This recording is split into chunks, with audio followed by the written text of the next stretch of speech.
শুনে আসতেছি এবং আমি প্রাউড যে আজকে আমি রিমার খারলেনের সাথে নিজেও জড়িত হতে পারলাম। কিছুদিন আগে ক্যান্ডিও চুক্তিতে থাকা খেলোয়াড়দের নাম ঘোষণা করেছে বাংলাদেশ ক্রিকেট বোর্ড বিসিবি, যেখানে সর্বোচ্চ শ্রেণী A+ থাকা একমাত্র ক্রিকেটার তাসকিন আহমেদ।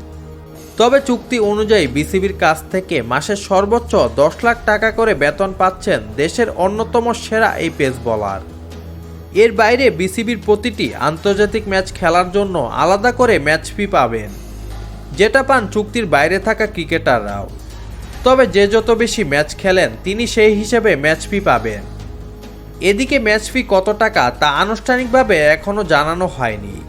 তবে বিসিবির সূত্রে নিশ্চিত হওয়া গেছে এই বছর থেকে প্রতিটি টেস্ট ম্যাচের জন্য 8 লাখ টাকা, ওয়ানডে ম্যাচের জন্য 4 লাখ এবং টি-20 ম্যাচের জন্য 2,50,000 টাকা করে পাবেন ক্রিকেটাররা।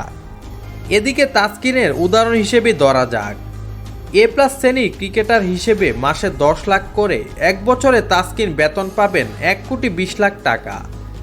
তবে এবছরের শুরুতে বিপিএলে দুর্দান্ত রাজশাহীর হয়ে খেলেছেন তাসকিন আহমেদ। এদিকে প্লেয়ার ড্রাফটে এ শ্রেণীতে থাকা তাসকিনের দাম ছিল 60 লাখ টাকা। তবে ঢাকার প্রিমিয়ার লিগে এবার মোহামেডানের হয়ে খেলছেন তাসকিন আহমেদ। তাকে দলে নিতে ক্লাবটিকে 50 লাখের বেশি খরচ করতে হয়েছে বলে জানা গেছে। এদিকে দেশ বিদেশের নানা স্পন্সর থেকেও মোটা অঙ্কের টাকা আদায় করে থাকেন তাসকিন আহমেদ।